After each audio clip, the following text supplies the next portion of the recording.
పరిశుద్ధుడైన మా ప్రభువా, మీకు స్తోత్రాలు వందనాలు చెల్లించుకుంటున్నాము. మహోన్నతుడా మా ప్రభువైన యేసు, మిమ్మల్ని స్తుతిస్తూ ఉన్నామయ్యా. మిమ్మలను స్తుతించుటకును, మిమ్మలను గూర్చి పాడి కీర్తించి ఘనపరచుటకును సహాయము చేయండి. మీ కృపలో మమ్మలను బలపరచమని ప్రార్థన చేస్తూ ఉన్నాము.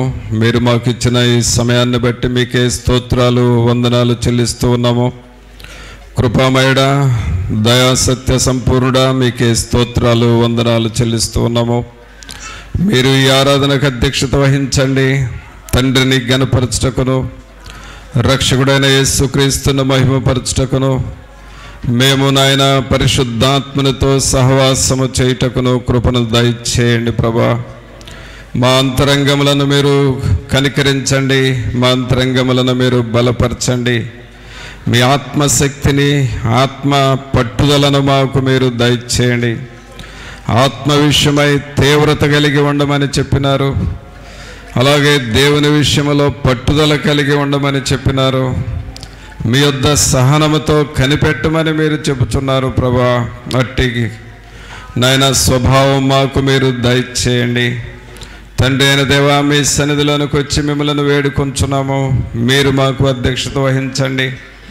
ఏ రీతిగా మిమ్మల్ని స్తుతించి ఘనపరచవలనో సమస్త విషయాల్లో మీరే మీ కృపను మాకును మీరు సమృద్ధిగా మీరు దయచేయండి. ఈ ఆవరణమంతా మీ సన్నిధితో నింపండి ప్రభా. పాటలు పాడుచుండగా ఆ పాటల ద్వారా దేవుని యొక్క ఆత్మ మమ్మలను బలపరచునట్లుగాను, మిమ్మలను మహిమపరచువారముగా చేయండి ప్రభా. అలాగే మాలో ఉన్నటువంటి నిర్లక్ష్యము, నిర్లిప్తత సంపూర్ణంగా తొలగిపోనట్లుగా చేయండి. దుష్టుని యొక్క ఆటంకములు మాలో కానీ, ఆవరణంలో కానీ, ఎవరిలో ఎక్కడ ఆటంకములు లేకుండా చేయండి ప్రభా. అడ్డుబండయు అడ్డు గోడలను కూలద్రోయమని ప్రార్థన చేస్తూ ఉన్నాము. మిమ్మలను ఘనపరచుటకు మాలో ఉన్న అభ్యంతరములన్నిటినీ మీరు తొలగించండి. పరిశుద్ధాత్ముడా, మీరు మా మధ్య కదలండి. మీ కొరకు మేము మార్గమును సరళము చేయువారముగా చేయండి నాయన. మీరు మా మధ్య సంచరించున్నట్లుగా మా పరిసరాలను, మమ్ములను పరిశుద్ధపరచమని ప్రార్థన చేస్తూ ఉన్నాం.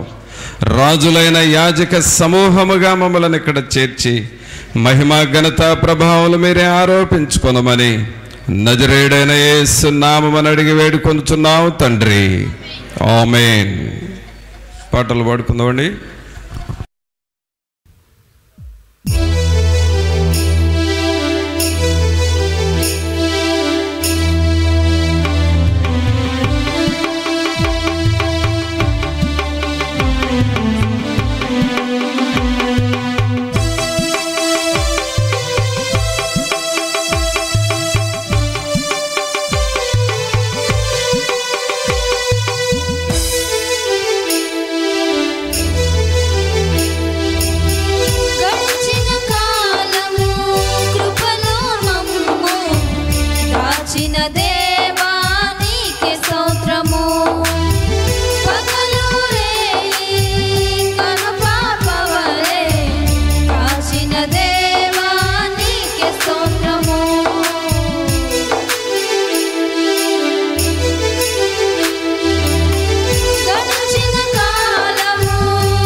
దేవుని జీవాత్మనా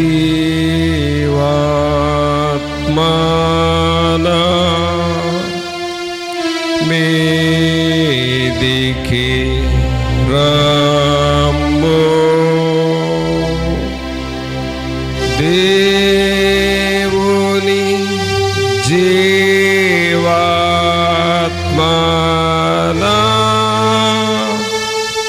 మీదికి రమ్ము.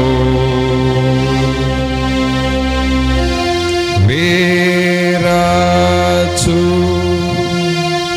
వంచు మాలచు నింపు దేవుని జీవాత్మనా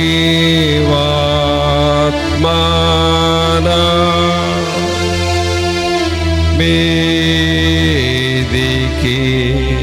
రమ్ము.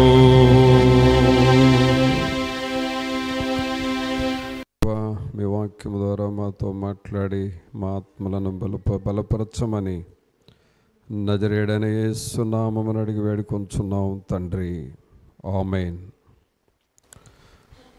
ప్రియులారా, దేవుని వాక్యం చూసుకుందాం. ప్రసంగి గ్రంథము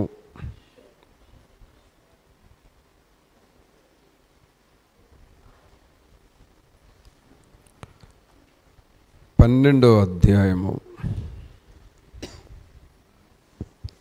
ప్రసంగి గ్రంథము 12వ అధ్యాయము 13వ వచనం చదువుదాం. ఇదంతయు వినిన తరువాత తేలిన ఫలితార్థం ఇదే. దేవుని యందు భయభక్తులు కలిగి ఉండి ఆయన కట్టడలను అనుసరించి నడుచుచుండవలెను. మానవ కోటికి ఇదియే విధి. ప్రియరా, ఇక్కడ మనం చదివిన ఈ వాక్యము ప్రసంగి గ్రంథంలో ఉన్న మాటను చదివాం. ఈ ప్రసంగి గ్రంథము మరి జ్ఞాని అయిన సొలొమోను గారు రాసిన గ్రంథం ఇది. బైబిల్లో సొలొమోను 3 గ్రంథాలు రాశారు. సామెతల గ్రంథం, ప్రసంగి గ్రంథం, పరమగీతము. ఈ 3 గ్రంథాలు సొలొమోను రాశాడు. వీటితో పాటుగా కీర్తనలు కూడా రాశాడు. కొన్ని కీర్తనలు, సొలొమోను కీర్తనలని కొన్ని కీర్తనలు రాశాడు. 127వ కీర్తన మనం ఎక్కువగా చదువుతూ ఉంటాం. మరి యెహోవా ఇల్లు కట్టని ఎడల దాని కట్టువాని ప్రయాసము వ్యర్థమే అని అలాగూ ఆ వాక్యాలు చదువుతాం. ఆ కీర్తన సొలొమోను గారు రాసిందే. అలాగే ఇంకా కొన్ని కీర్తనలు. కాబట్టి ఈ 3 గ్రంథాలు ప్లస్ కొన్ని కీర్తనలు సొలొమోను గారు రాశాడు. ఈ 3 గ్రంథాల్లో 3 ముఖ్యమైన విషయాలు ఉన్నాయి. మొదటి గ్రంథము ఆయన రాసింది మరి సామెతల గ్రంథంలో ఉండే అంశం ఏంటంటే, సారాంశం ఏంటంటే, మానవ జీవితము ఎలాగూ జీవించాలి, అలాగే జీవితంలో జ్ఞానము సంపాదించుకొని జీవితాన్ని మరి గొప్పగా ఎలాగో మార్చుకోవాలి, కుటుంబాన్ని ఎలా కట్టుకోవాలి, యవ్వన కాలంలో ఎలా జీవించాలి, అలాగే దేవుని కొరకు ఎలాగ బ్రతకాలి, దేవుని కొరకు బ్రతకపోతే ఎలాంటి నష్టాలు వస్తాయి, ఇవన్నీ సామెతల గ్రంథంలో రాశాడు. అందుకని సామెతలు కానీ మనం బాగా చదవగలిగితే అసలు మనం ఎలా బ్రతకాలో కూడా తెలుస్తుంది. ఏం మాట్లాడాలి, ఏం మాట్లాడకూడదు, ఏం చేయాలి, ఏం చేయకూడదు, కుటుంబాన్ని ఎలా కట్టుకోవాలి, కుటుంబాల్లో పొరపాట్లు లేకుండా ఎలా చూసుకోవాలి, అన్నీ కూలంకషంగా ఉన్నాయి సామెతలు. జనరల్గా ఏంటంటే సామెతలు అంటే ఏదో చదివి వదిలేస్తాం, కానీ వాటి సారాంశాన్ని మనం తీసుకుంటే మన జీవితాలకు అవి చాలా ఫలప్రదంగా, జయప్రదంగా ఉంటాయి. అయితే ఈ సామెతల గ్రంథంలో మరి సారాంశం అంతా మనం తెలుసుకొని మన జీవితాన్ని బహుగా అభివృద్ధి చేసుకోవచ్చు. అలాంటి గ్రంథము సామెతలు. అందుకనే ఆ సామెతల గ్రంథంలో మొత్తం 31 అధ్యాయం ఉంది. ఈ 31 అధ్యాయము ఒక నెల రోజులకు సరిపోయే పోర్షన్. 31 రోజులకి 31 అధ్యాయాలు. అందుకని సామెతల గ్రంథాన్ని రోజుకొక అధ్యాయమైనా చదవాలంట. రోజుకొక అధ్యాయం. అది కూడా మరి డేట్లు వైజ్గా చదివితే గుర్తుంటుంది. ఇవాళ తారీఖు ఎంత? ఇవాళ తారీఖు 24. 24 అధ్యాయం చదవాలి అంటే గుర్తుండటం కోసం. రేపు 25వ తారీఖు 25వ అధ్యాయం చదవాలి. అలా ఆ డేట్ ప్రకారం ఆ అధ్యాయాన్ని చదివి ప్రార్థన చేస్తే చాలా జ్ఞానము మనకు వస్తుంది. అది సామెతల యొక్క సారాంశం. రెండవ గ్రంథం ఏంటంటే ప్రసంగి. ఈ ప్రసంగి గ్రంథంలో చాలా అమూల్యమైన విషయాలు రాశాడు. 12 అధ్యాయాలే కానీ 12 కాలాల చరిత్ర ఉంది ప్రసంగిలో. అసలు ఈ సృష్టి ఏమిటి, ఈ సృష్టి ద్వారా మనమేంటి, మనకి ఈ సృష్టి ఎంతవరకు ఉపయోగపడుతుంది, అలాగే మన జీవితంలో ఏమేం చేస్తున్నాం, అన్నీ చాలా కూలంకషంగా రాసి ఉంది. మనం ఏముందలే అనుకుంటాం, కానీ ప్రతి వచనం కూడా చాలా విలువైనది. జాగ్రత్తగా చూస్తే అసలు మనం ఎక్కడి నుంచి వచ్చాము, ఎలా బ్రతుకుతున్నాం, ఆ తర్వాత మన జీవితం ఏం కాబోతుంది, అన్నీ ఉన్నాయి. అన్నీ చెప్పాడు. ఈ సృష్టి తర్వాత ఈ సృష్టిలో ఉన్న మొక్కలు, వాటి ఉపయోగాలు, సృష్టిలో ఉన్న జంతువులు, వాటి ఉపయోగాలు, అలాగే మనుషుల్లో బుద్ధిహీనులు ఉంటారు, బుద్ధిమంతులు ఉంటారు, వారి పనులు ఎలా ఉంటాయి, అన్నీ చక్కగా వివరించాడు. అన్నీ చక్కగా వివరించాడు. తర్వాత మన జీవితం ఏంటి, మనం అసలు ఎలా బ్రతుకుతున్నాం, బ్రతికిన తర్వాత ఏమైపోతాం. కొంతమంది డబ్బు సంపాదిస్తారు, వాళ్ళు చనిపోతారు. కొంతమంది పేరు ప్రఖ్యాతులు సంపాదిస్తారు, వాళ్ళు చనిపోతారు. కొంతమంది దేశాలని ఏళ్తారు, వాళ్ళు చనిపోతారు. కాబట్టి ఎవరైనా ఎంత సంపాదించినా, ఏది సాధించినా చివరికి అంతా వదిలిపెట్టి వెళ్ళాల్సిందే. అందుకని చివరికి ఆయన ఏమంటాడంటే, ఇక జీవితంలో ఎన్నన్నా చెయ్యి, ఏమన్నా అనుభవించు, ఇదంతా వ్యర్థము అని అంటాడు. వ్యర్థము, వ్యర్థము, సమస్తము వ్యర్థము అంటాడు. అంటే అన్ని రకాల అనుభవాలు తెలుసుకొని అంత అర్థమైన తర్వాత ఆయన చెప్పే మాట, నువ్వేమన్నా చెయ్యి, దేవుడు లేకపోతే అంతా వ్యర్థమే అంటాడు. నువ్వెంతన్నా సంపాదించు, దేవుడు లేకపోతే వ్యర్థము అంటాడు. నువ్వెంత పేరు ప్రఖ్యాతులు సంపాదించు, దేశాన్ని పరిపాలించే పరిపాలకుడుగా మారు, దేవుడు లేకపోతే అంత వ్యర్థం అంటాడు. అంటే సొలొమోను ఆయన ఒకవైపు రాజు, మరొక వైపు ఆస్తిపరుడు, మరొక వైపు జ్ఞానవంతుడు, మరొక వైపు అన్ని సబ్జెక్ట్స్ తెలిసిన మహాజ్ఞాని. సబ్జెక్ట్స్ అంటే మనకు చదువుకునే పిల్లలకు తెలుసు. వృక్షశాస్త్రం, బాటనీ బాగా తెలుసు. ఆయన లేఖనాలు చదివితే వృక్షాల గురించి బాగా రాశాడు. ఇంకా ఆయనకి జంతువుల గురించి బాగా తెలుసు, అందుకని జువాలజీ రాశాడు ప్రసంగిలో. ఆ తర్వాత భూగర్భంలో ఉన్న ఖనిజాలను గూర్చి రాశాడు, ఆకాశంలో ఉన్న ఖగోళాన్ని గూర్చి రాశాడు. అన్నీ తెలిసిన వ్యక్తి ఈయన సొలొమోను. సైంటిస్టులు అంటారు ఇలాంటి వాళ్ళని. అయితే సైంటిస్టులు ఏంటంటే ఒకదానికే సైంటిస్ట్. వాళ్ళు ఏదన్నా కానీ బోటనీకి తీసుకుంటే దానికే సైంటిస్ట్, వాళ్ళకి జువాలజీ ఏం తెలియదు. అలాగే భూమి జియాలజీ అనే సబ్జెక్ట్ తీసుకుంటే భూగర్భాన్ని గురించే వాళ్ళకి తెలుసు, మిగిలింది ఖగోళాన్ని గురించి ఏం తెలియదు. కానీ జ్ఞాని అయిన సొలొమోను ఆల్ ఇన్ వన్, అన్ని సబ్జెక్ట్స్ తెలిసినటువంటి సైంటిస్ట్. అంటే చెప్పాలంటే బోటనీ సైంటిస్ట్ ఈయనే, జువాలజీ సైంటిస్ట్ ఈయనే, మరి ఖగోళాన్ని గురించిన సైంటిస్ట్ ఆస్ట్రానమీ సైంటిస్ట్ ఈయనే, భూగర్భాన్ని గురించి జియాలజిస్టు సైంటిస్టు ఈయనే, అలాగే హెల్త్కి సంబంధించి ఆరోగ్యానికి సంబంధించి డాక్టర్గా సైంటిస్ట్ ఈయనే. అన్నీ సైంటిస్టులే. అంత జ్ఞానం ఉంది సొలొమోన్లో.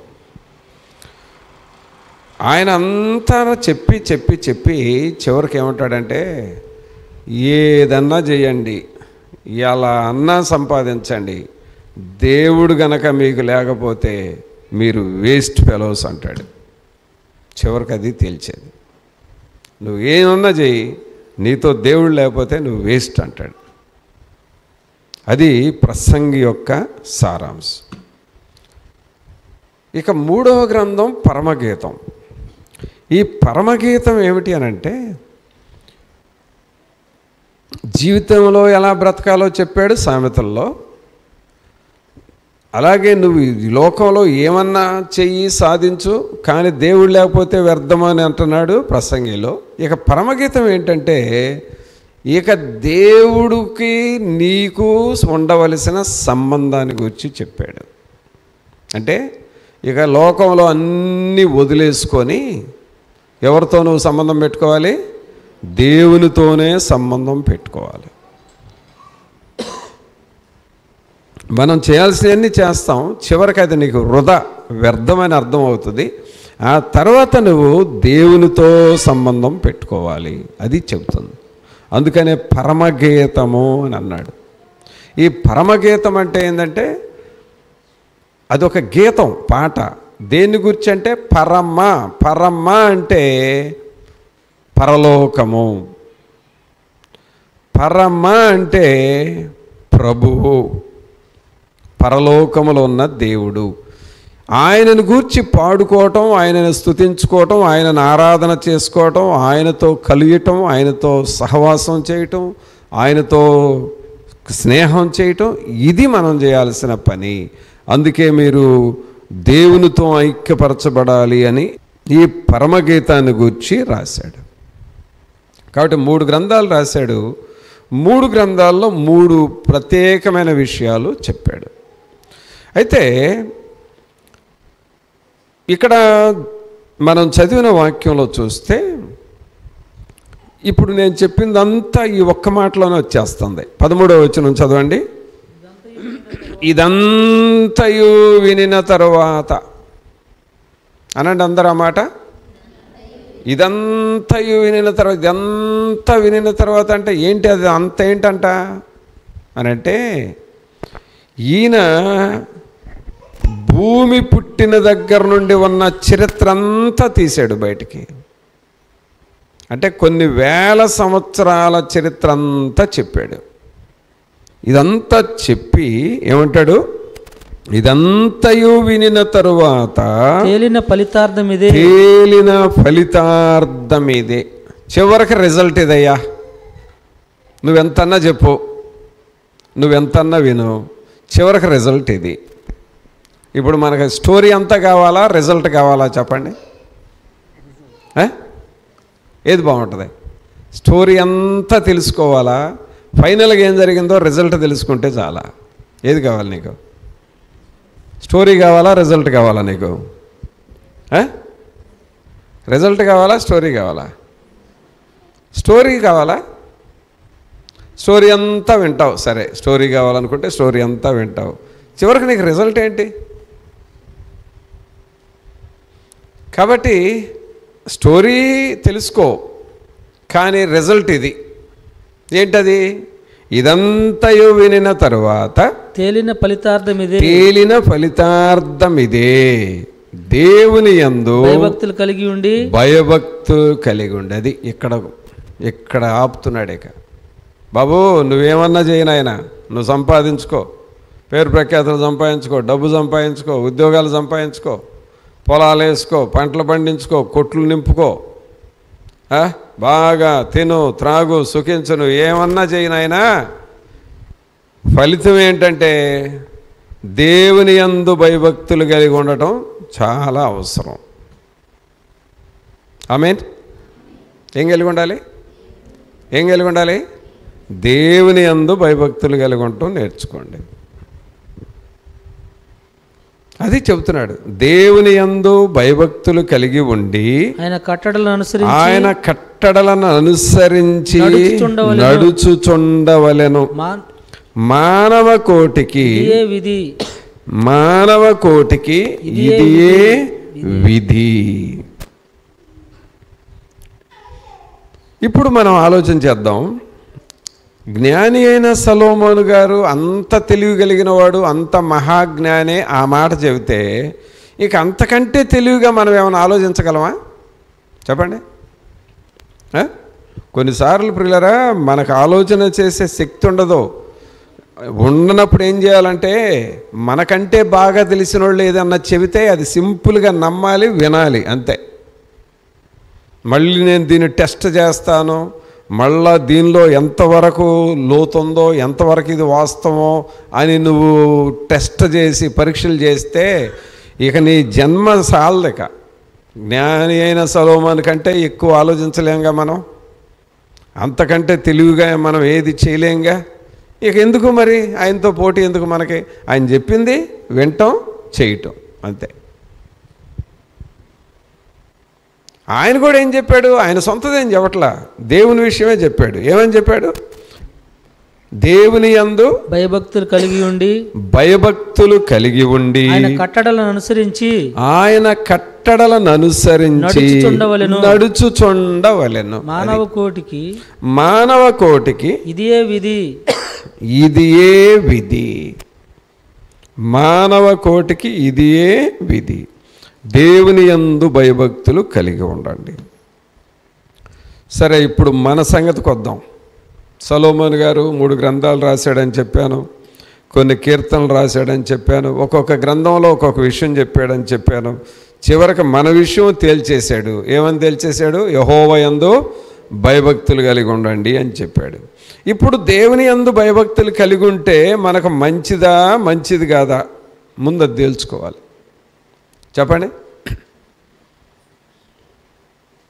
దేవుని యందు భయభక్తులు కలిగి ఉంటే మనకు మంచిదా మంచిది కాదా?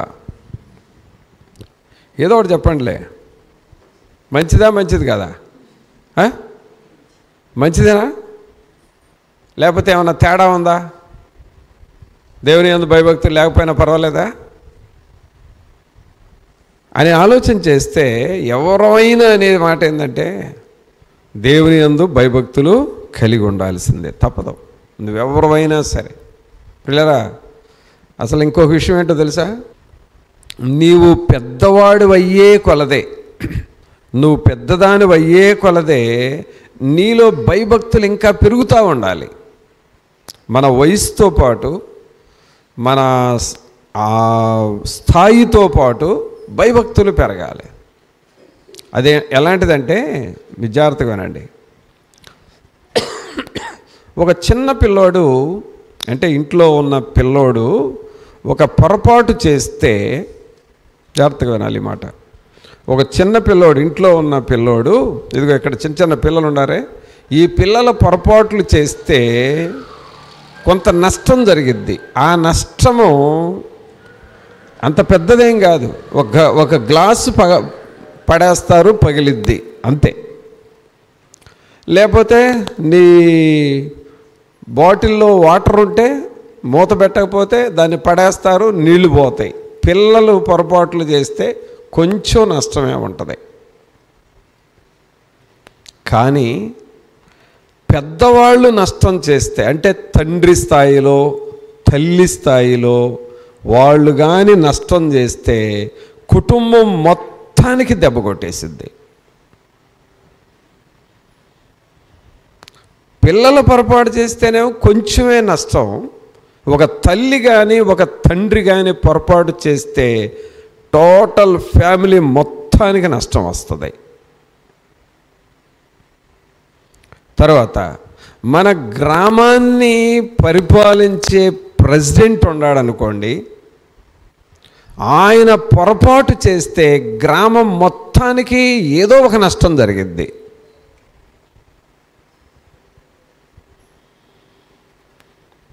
అలాగే రాష్ట్రాన్ని పరిపాలించే నాయకుడు ఉన్నాడు అనుకోండి, అతను పొరపాటు చేస్తే రాష్ట్రం మొత్తానికి దెబ్బ కొట్టింది.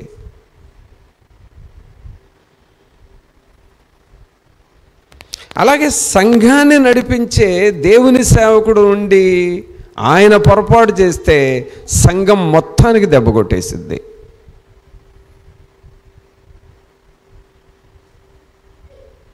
అలాగే ప్రపంచాన్ని పరిపాలించేవాళ్ళు. అంటే నేను మీకు జ్ఞాపకం చేస్తుంది ఏంటంటే, మన స్థాయి పెరిగే కొద్దే మనం ఎక్కువ నష్టం చేస్తాం ఇతరులకి.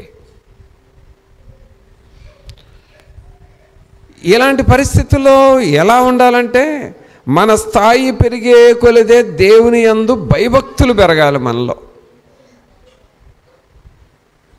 పిల్లలు ఒక 10 నిమిషాలు ప్రార్థన చేసుకుంటే చాలు, వాళ్ళకి భక్తి ఉండట్టే, దేవుని భయం ఉండట్టే. కానీ తల్లిదండ్రులు ఆ పిల్లల్లాగా 10 నిమిషాలు ప్రార్థన చేస్తే అది నష్టమే వాళ్ళకి.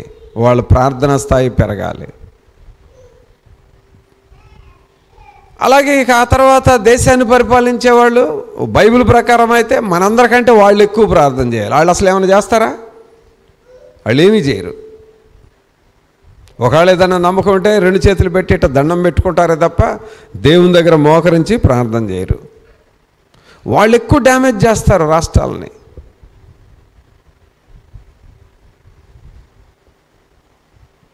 అందుకని దేవుని యందు భయభక్తులు కలిగి ఉంటే మనకే మేలది. మన కుటుంబానికి మేలు, మన సంఘానికి మేలు, మన సేవకు మేలు, మన దగ్గరుండే సహోదరులందరికీ మేలు జరుగుతుంది. అందుకని మనం దేవుని యందు భయభక్తులు కలిగి ఉండాలి. ఈ దేవుని యందు భయభక్తులు కలిగి ఉండటం అంటే ఏం జరుగుతుందంటే, ఒక అర్థవంతమైన జీవితం దేవుడు నీకు ఇస్తాడు. ఏ జీవితం అది? అర్థవంతమైన జీవితం. ఇప్పుడు నేను అక్కడ ప్రార్థన కూటం చేసి వాక్యం చెప్పి వస్తున్నా. సరే, ఒక సహోదరి అంది, అన్నా మా ఆయనకి నీ చేత ప్రార్థన చేయించాలని ఎప్పటి నుంచో అనుకుంటున్నానన్నా, కానీ మీరు వచ్చి ఇక్కడ వాక్యం చెప్పి మాకు ప్రార్థన చేసే టైంలో ఆయన అసలు దొరకట్లేదన్నా అని అన్నాడు. ఎందుకు దొరకడమ్మా అంటే, ఆయన ఉండడన్నా, ఆయన పరిస్థితి అది, ఆయన జీవితం అది. సరే నేను అన్నాను, సరే ఇప్పుడు నేను ఇక్కడే ఉంటాను, ప్రార్థన చేస్తుంటాను, నువ్వు వెళ్ళి చూసిరాపో, ఉంటే నేను రమ్మనని చెప్పి తీసుకున్నా. ఆమె ఏం చేసిందో తెలుసా? ఇంట్లోకి వెళ్ళింది, లేడు. ప్రక్కంటి వాళ్ళ దగ్గరికి వెళ్ళింది, లేడు. ఆ ప్రక్కంటి బజార్కి వెళ్ళింది, లేదు. అన్నీ ఎక్కడ ఉన్నాడు ఆ ఏరియా అంతా గాలించి వచ్చింది. ఈ లోపు నేను మందిరంలో నుండి ఇక అంతా ప్రార్థన చేసి ఇక్కడ టైం అవుతుందని ఇంట్లో మందిరంలో నుండి బయటకు వస్తాను. అప్పుడు నాకు ఎదురైంది. ఏమ్మా అంటే, అన్న ఈ ఏరియా అంతా తిరిగి నన్ను ఎక్కడ లేడన్నా అంటుంది. తర్వాత ఏమంటుంది, ఇంతేనన్నా ఈయన, ఇంతే నా పరిస్థితి ఇంతే, ఆయన అంతే. ఏం జీవితం ఈ జీవితం అంటే సయీసారం లేని జీవితం బతుకుతున్నారు. ఏం జీవితం ఈ జీవితాలు? సయీసారం లేని జీవితాలు.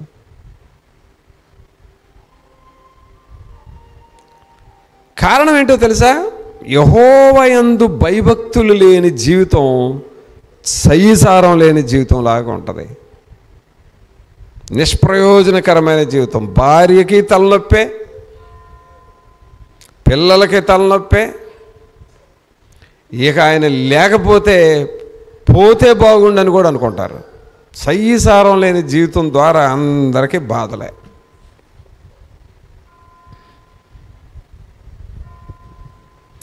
అందుకని ఇక్కడ జ్ఞాని అయిన సొలొమోను అన్నాడు, మీరు యెహోవా యందు భయభక్తులు కలిగి ఉండండి. భయభక్తులు కలిగి ఉంటే ఏమవుతుందంటే నీ జీవితానికి ఒక అర్థం వస్తుంది, పరమార్థం ఉంటుంది, అర్థవంతమైన జీవితం నీలోనికి వస్తుంది. నీ జీవితం, నీ సాక్ష్యాన్ని విన్నా, నీ జీవితాన్ని చూసిన అందరికీ ఉత్సాహంగా ఉంటుంది. అబ్బా బ్రతికితే అలాగ బ్రతకాలి అని అనిపిస్తుంది. బ్రతికితే అలాగూ చెయ్యాలి అని అనిపిస్తుంది. కాబట్టి దేవుని యందు భయభక్తులు కలిగి ఉండి జీవించే జీవితము అర్థవంతముగా, సారవంతముగా ఉంటుంది. భయభక్తులు కలిగిన వారి జీవితాలు ఎవరైనా చూడండి. యోసేపుని తీసుకోండి. ఆయన జీవితం ఏమైనా వృధా అయిందా? కాలా, చాలా ప్రయోజనకరమైన జీవితం అయింది. కారణం యెహోవా యందు భయభక్తులు కలిగి ఉన్నాడు. మోషేని తీసుకోండి. ఆయన జీవితం ఎంత గొప్పగా మారిపోయింది. ఎందుకు అట్లా మారింది? యెహోవా యందు భయభక్తులు కలిగి ఉన్నాడు. ఇలాగ ఒక్కొక్కరిని, దానియేలును తీసుకున్నా, ఎవరిని తీసుకున్నా వాళ్ళ జీవితాలు శ్రేష్టమైనవిగా మారినాయి. కారణము యెహోవా యందు భయభక్తులు కలిగి ఉన్నారు. ఈ రోజున భయభక్తులు అంటే అస్సలు లెక్క లేకుండా పోయిందండి. మరి ముఖ్యంగా యవనస్తులు, వీళ్ళకేంటో ఆ జుట్టు కాస్త పెరిగితే ఆ జుట్టు ఈ సైడు అంటే ఈ చెవి దాకా వస్తే చాలు వాళ్ళకి. అర్థమైందా? ఈ జుట్టు పెరిగి ఇట్ట వాలి ఈ చెవి దాకా, ఈ సైడ్ ఉన్న జుట్టు పెరిగి ఈ చెవి దాకా వస్తే చాలు. వాడు ఒక్కసారి ఎట్లా అంటే ఏందో వాడు అహంభావం, నేను చెల్లిదో పెద్ద గొప్పవాడు అనుకుంటాడు. మళ్ళీ ఒక్కసారి ఇది ఇట్లా పెడతాడు, ఇట్లా పెట్టి ఇట్లా అని ఇట్లా అంటాడు. ఇక వాడికి అప్పటికే స్టిల్స్ మారిపోతాయి.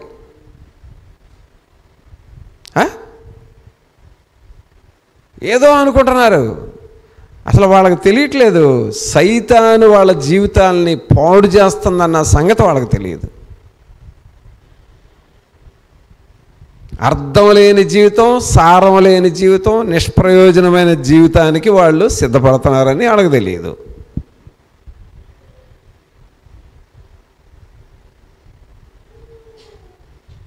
మొన్న నేను కారు వేసుకొని వేరే ఊరు వెళితే దేవుని పని మీద, నేను ప్రక్కనే కూర్చున్నా, వేరే సహోదరుడు నడుపుతున్నాడు.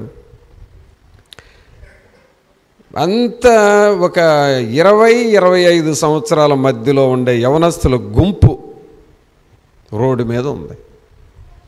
వాళ్ళ బళ్ళన్నీ ఇటువైపు పెట్టారు, ఇటువైపు పెట్టారు.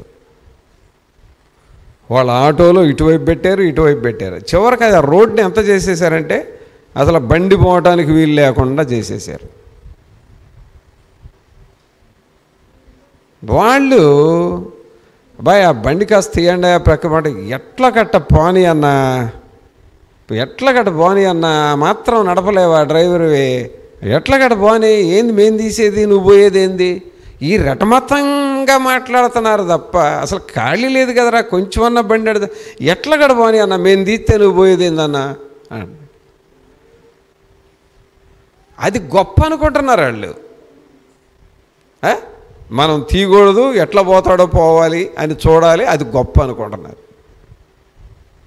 అంటే మనం సహకరించాలి, ఇతరులకు అభ్యంతరంగా ఉండకూడదు అనేది కుర్రోళ్ళకి తెలియట్లే. మనం అడ్డం పెట్టాలి, ఇతరులకు ఇబ్బంది కలిగించాలి, ఆ మైండ్తో ఉంటున్నారు. కానీ మనం ఇతరులకు సహకరించాలనే మైండ్ లేదు. కారణం ఏంటంటే వాళ్ళు చేసే చెడు పనులే వాళ్ళకు గొప్పగా ఉంటున్నాయి. భయభక్తులు లేని జీవితం. చివరికి నేను ఏబాయ్ బుద్ధి ఉందా లేదా మీకు, ఎన్నిసార్లు చెప్పినా ఏంటి అని అంటే ఇక అప్పుడు వాళ్ళకి చలనం వచ్చింది.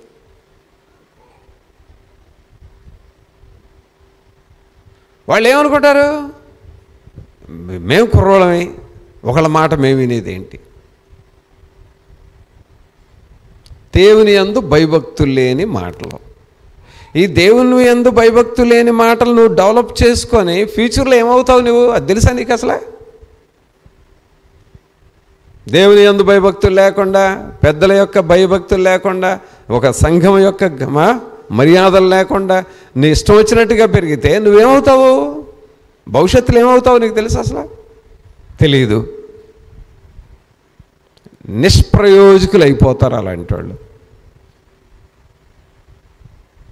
జీవితంలో వాళ్ళకి శ్రేష్టమైనది ఏమీ ఉండదు. అది నిష్ప్రయోజకులు. కొంతకాలం తర్వాత వాళ్ళు నిష్ప్రయోజకులు అయిపోతారు. అందుకని పిల్లరా, దేవుని యందు భయభక్తులు కలిగి ఉండి మనం నడుచుకుంటే అర్థవంతమైన జీవితం, అంటే నీ కుటుంబం బాగుంటుంది, నీ పిల్లలు బాగుంటారు, నీ స్టేటస్ బాగుంటుంది, సంఘంలో నీకు ఒక విలువ ఉంటుంది, అలాగే దేవుల్లో నీకు ఒక స్థాయి ఉంటుంది, అన్నీ బాగుంటాయి. ఈ భయభక్తులు అనేవి ఎప్పుడైతే పోతాయో నీ అన్ని నైతిక విలువలు పడిపోతాయి, నైతిక స్థాయి దిగజారిపోద్ది. ఇక సంఘంలో గౌరవం పోద్ది, సమాజంలో గౌరవం పోద్ది, ఫ్యామిలీలో గౌరవం పోద్ది. తర్వాత నీకు గౌరవం పోయే కొద్దే మళ్ళీ మీ అమ్మ నాన్నకి తలవంపులు వస్తూ ఉంటాయి. నీకు సంబంధించిన వాళ్ళు నిన్ను గురించి గౌరవంగా చెప్పుకోవటానికి కూడా సిగ్గుపడతా ఉంటారు. ఇదంతా ఎవడు చేస్తున్న పని అనుకుంటున్నారు? సాతానుడు గాడు నీలో ఉండి చేస్తున్న పని అది. దేవుని యందు భయభక్తులు లేకుండా చేస్తున్న పని అది.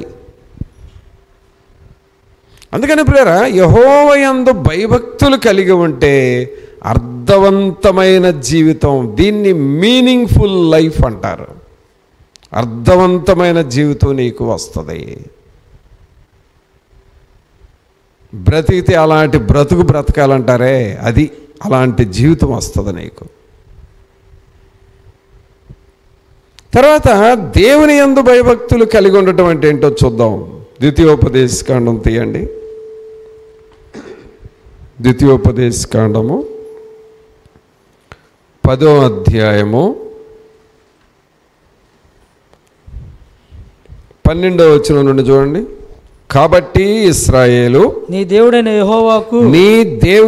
యెహోవాకు భయపడి ఆయన మార్గములన్నిటిలో నడుచుచు ఆయనను ప్రేమించి నీ దేవుడైన యెహోవాను నీ పూర్ణ మనసుతోను నీ పూర్ణ ఆత్మతోను సేవించి నీ మేలు కొరకు నేడు నేను నీకు ఆజ్ఞాపించు యెహోవా ఆజ్ఞలను కట్టడలను అనుసరించి నడుచుకొందునను మాట కాక నీ దేవుడైన యెహోవా నిన్ను మరి ఏమి అడుగుచున్నాడు?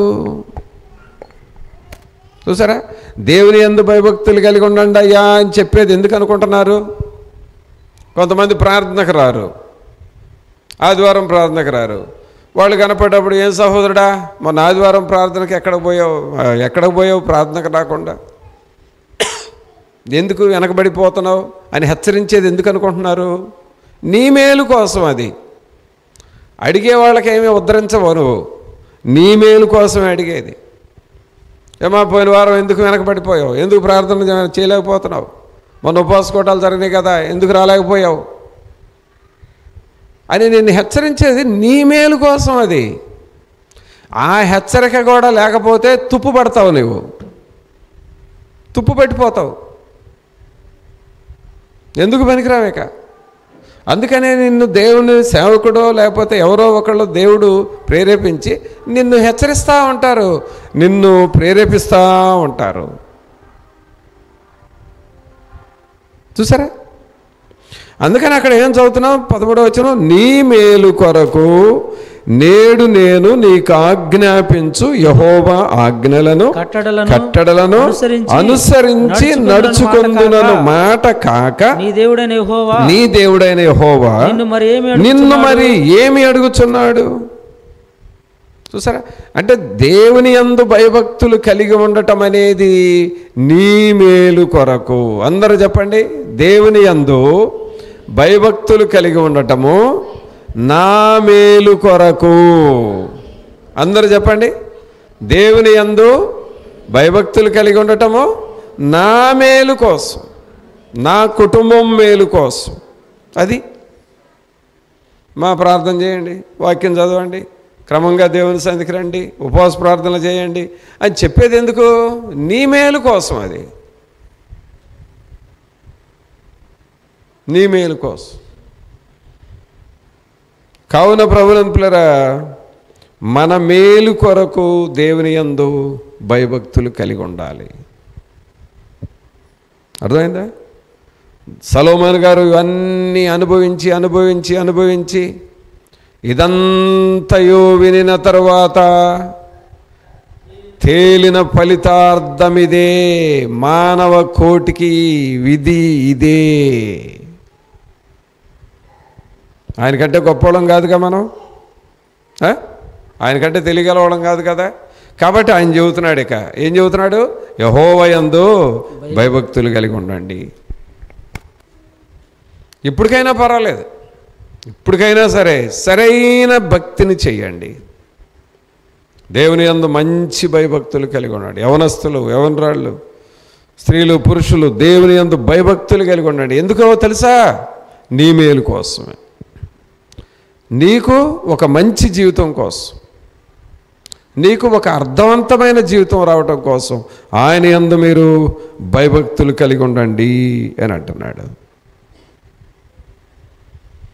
ఆయన యందు భయభక్తులు కలిగి ఉన్నప్పుడు మనకేం జరుగుతుంది అని అంటే, రోమీలకు రాసిన పత్రిక తీయండి. రోమీలకు రాసిన పత్రిక 7వ అధ్యాయము.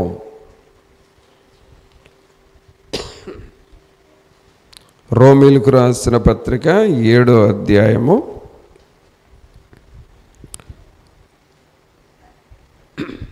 17వ వచనం చూడండి. కావున ఇక దాని చేయునది నాయందు నివసించు పాపమే గాని నేను కాదు.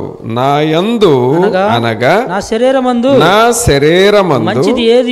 మంచిది ఏదియో నివసింపదని నేను ఎరుగుదును. మేలైనది చేయవలెనను కోరిక నాకు కలుగుచున్నది గాని దానిని చేయుట నాకు కలుగుటలేదు. ఇక్కడ అర్థం ఏంటంటే, నేను ఏదన్నా మేలు చేద్దామని అనుకుంటున్నాను కానీ మేలు చేయలేకపోతున్నాను. ఎందుకు మేలు చేయలేకపోతున్నాను? 17వ వచనంలో ఏమంటున్నాడు? కావున ఇకను దాని చేయునది నాయందు నివసించు పాపమే. నాయందు నివసించు పాపమే అంటే పిల్లరా, మన యందు పాపము నివసిస్తే ఏ మేలు మనం చేయలేం. మనలో పాపం ఉంటే మనం ఏ ఆశీర్వాదం పొందలేం. మనము పాపమును చేస్తూ పాపము మన లోపల ఉంచుకుంటే నువ్వు ప్రార్థన చేసినా కూడా ఏ మేలు జరగదు నీకు. చూసారా? అందుకని దేవుని యందు భయభక్తులు కలిగి ఉంటే మొదట నీలో పాపం ఉండదు, పాపాన్ని నువ్వు జయిస్తావు, పాపాన్ని నువ్వు ఓడిస్తావు. పాపము నీ జీవితంలో నుండి, నీ ఇంటిలో నుండి వెళ్ళిపోతుంది. అది పాపము నీలో నుండి బయటకు వెళ్ళిపోయిన తర్వాత నీ జీవితంలో అంత జయమే వస్తుంది. యెహోవా యందు భయభక్తులు కలిగి ఉండటం అంటే నీవు పాపమును జయించే వ్యక్తిగా మారతావు. పాపమును జయిస్తే ఆటోమేటిక్గా దేవుని సన్నిధి నీలోనికి వస్తుంది, దేవుని ఆత్మ నీలోనికి వస్తాడు. అలాగే దేవుని కార్యాలు, దేవుని ఆశీర్వాదాలు నీలోనికి వస్తాయి. అందుకనే మొదట పాపమును తీసివేయాలి. మీరు ఇంటికి తాళం వేసి ఊరెళ్ళారు అనుకోండి, ఏం వేశారు? ఇంటికి తాళం వేసి ఎక్కడికి వెళ్ళారు? ఊరు వెళ్ళారు. మీరు ఒక 5-6 రోజులు బయటే ఉండారు, ఇంట్లో లేరు. మీరు వచ్చి ఆ తాళం తీసి గడి తీసిన తర్వాత ఒక చచ్చిన ఎలుక పిల్లో తీసుకొచ్చి పడేసింది. అది మీరు వచ్చేటప్పటికే దుర్వాసనతో ఉంది ఇల్లంతా. ఫస్ట్ మీరు చేసే పని ఏంటి? ఇంట్లోకి వచ్చారు, తాళం తీశారు, ఇంట్లోకి వచ్చారు. ఫస్ట్ మీరు చేసే పని ఏంటి? ఉంటే ఉండలేమ్మా, మేము లేకపోయినా నువ్వు ఉండవు కదా ఈ 4 రోజులు, సరే ఉండమ్మా అని నువ్వు ప్రక్కన ఉంటావా? ఏం చేస్తావు? ఫస్ట్ దాన్ని తీసేస్తావు, దాని పురుగులు నేరేస్తావు, కాల్చేస్తావు, డెటాల్ వేస్తావు, కడుగుతావు, శుభ్రం చేస్తావు. ఆ తర్వాతే నువ్వు ఇంట్లో ఉంటావు. అలాగే పిల్లరా, మనలో పాపము నివసిస్తే అన్ని రకాలుగా మనం నష్టపోతాం. అందుకని మొట్టమొదట మనం చేయాల్సిందంటే పాపమును తీసేసేయాలి. పాపపు మాటలు, పాపపు చూపులు, పాపపు ఆలోచనలు, పాపపు క్రియలు, పాప స్వభావం, ఇవన్నీ నీలో నుండి తీసేసుకోవాలి. మొదట నీ జీవితము శ్రేష్టమైనదిగా మారాలంటే నీ హృదయంలో ఉన్న పాపాన్ని మొదట తీసేసుకోవాలి. అసలు దేవుడు ఇష్టపడనిది ఏమిటంటే పాపమే. మానవుడు ఇష్టపడేది ఏంటంటే పాపం. చూడండి, ఇక్కడ 2 యాంటీ. దేవునికేమో పాపం అంటే ఇష్టం ఉండదు, కానీ మానవుడికి పాపం అంటే ఇష్టం. అక్కడ నువ్వు చాలా లాస్ అయిపోతున్నావు. దేవునికి ఇష్టమైందే నీకు ఇష్టమైతే, దేవునికి పాపం అంటే ఇష్టం లేదు, నీవు కూడా పాపం అంటే ఇష్టపడకుండా పాపం నీలో నుండి తీసివేసుకుంటే దేవుని ఆశీర్వాదాలు నీ జీవితంలోనికి వస్తాయి. ఆమేన్. అందుకని పిల్లరా, ఎక్కడికక్కడే చచ్చిన ఎలుకని ఇంట్లో నుండి ఎలా తీసి పారేసావో నీ జీవితంలో పాపము, పాపపు ఆలోచనలు, పాపపు స్వభావం ఎప్పటికప్పుడే నువ్వు తీసేసుకోవాలి. ఈ మధ్య చాలామంది పిల్లరా రకరకాల రోగాలు, రకరకాల శోధనలోకి వెళ్ళిపోతున్నారు. విచిత్రమైన రోగాలు, విచిత్రమైనటువంటి పరిస్థితులు వస్తున్నాయి. ఉన్నట్లుగానే ఉంటున్నారు, తిరిగినట్టుగానే తిరుగుతున్నారు, ఇబ్బందిగా మనుషులు బాగానే ఉన్నట్టుకుంటున్నారు, సడన్గా ఇది అయిపోతున్నారు. ఏమిటి, ఎందుకు ఇలా జరుగుతుందంటే పాపము వారిలో ఉండి అలా చేస్తుంది. పాపం ఏం చేస్తుందో తెలుసండి? పాప స్వభావంతో ఉంటే నీవు చేసే ఆ పైర్లు కూడా అణిచివేయబడతా ఉంటాయి. పాపము నీలో ఉంటే నీ జీవితం వర్ధిల్లాల్సిన జీవితం, ఎక్కడో ఎదిగి ఉండాల్సిన నీ జీవితం అణిచివేయబడి గిడసబారిపోయి ఉంటావు. ఎదుగుదల కనపడదు. కారణము లోపలేముంది? పాపం ఉంది. సొలొమోను గారు అంటున్నాడు, బాబు నీ జీవితం మొత్తం నువ్వు ఎంతన్నా ఎలాంటి బ్రతుకన్నా బ్రతుకు, చివరకు నువ్వు యెహోవా యందు భయభక్తులు కలిగి ఉండయా. ఇదే మానవ కోటికి విధి. ఆ భయభక్తులు నీకేం చేస్తున్నాయి? నీకు మేలు చేస్తాయి. ఆ భయభక్తులు నీకేం చేస్తున్నాయంటే నీలో ఉన్న పాపాన్ని తీసివేస్తాయి. పాపం పోయింది అనంటే ఆటోమేటిక్గా పుణ్యం వచ్చినట్టే. పుణ్యం అంటే ఏంటి? బ్లెస్సింగ్, దేవుని ఆశీర్వాదాలు వస్తాయి. అందుకనే మనం ఎప్పటికప్పుడు దేవుని సన్నిధిని కలిగి ఉండటం కోసం అడగాలి. ఇది చాలా ప్రాముఖ్యమైన విషయం. ఇంకా ఈ యెహోవా యందు భయభక్తులు కలిగి ఉండటం అంటే ఏంటో చూద్దాం. దేవుని వాక్యంలో మొదటి యోహోను తీయండి. మొదటి యోహోను